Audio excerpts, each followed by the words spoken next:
Hi, my name is Eric Eads, and I'd like to talk to you today about following the chain of command, especially when you have people you're close to on a non-professional level in that chain of command.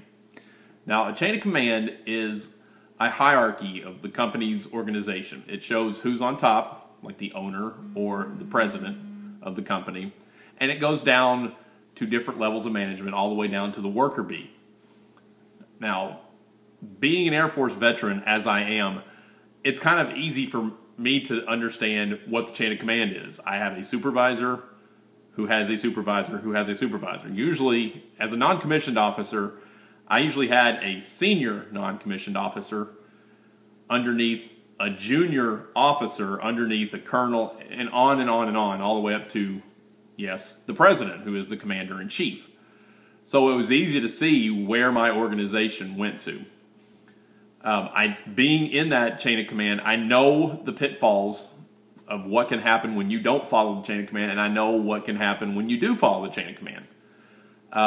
Being in many different countries with many different deployments and under many different circumstances, I know exactly, I have seen what happens firsthand when the chain of command is not followed.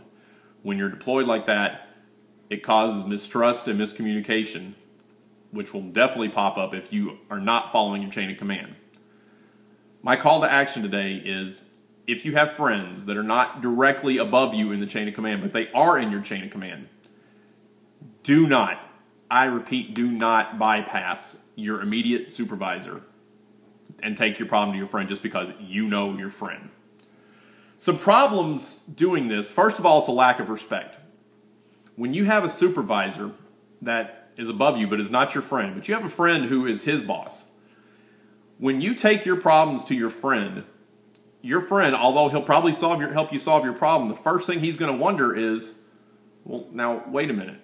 Why couldn't your boss handle it? Is there something going on between you two?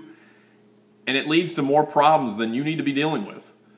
And it could possibly get your boss in trouble, because if you, as an employee, if you cannot go to your immediate supervisor, then there's an obvious problem. You don't need to be going over people's heads.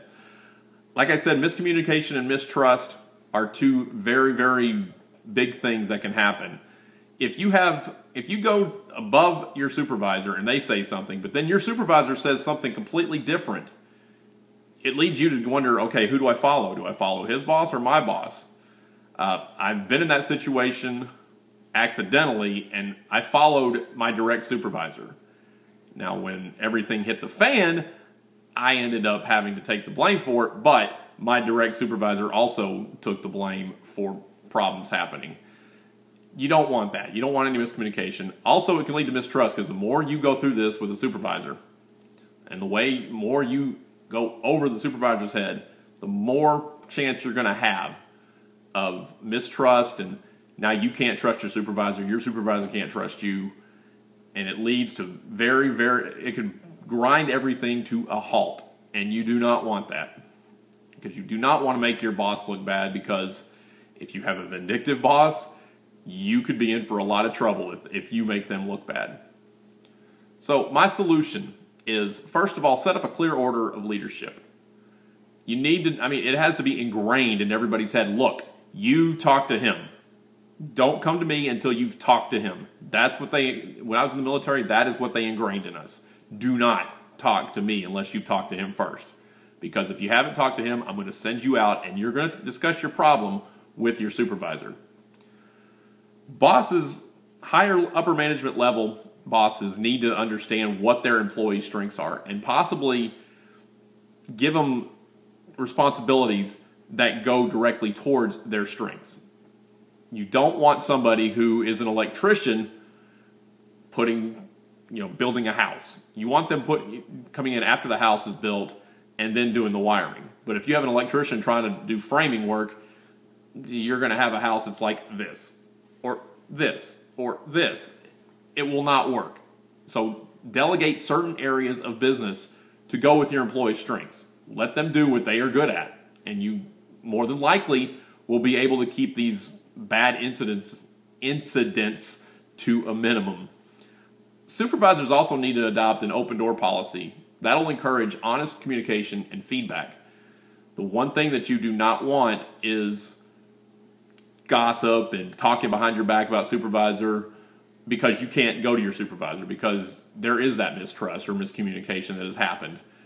You want open, honest communication with your supervisor and supervisors with your employees. It's very important for businesses to do this because if you have to go through all these different channels of communication, it will slow the business decision down, which will affect customer service, which will affect everything else, including your bottom line. And if your bottom line suffers, like they say, something rolls downhill, it's more than likely going to hit the lower worker bee employee, like me. In conclusion, I want to just say that following the chain of command is very, very important.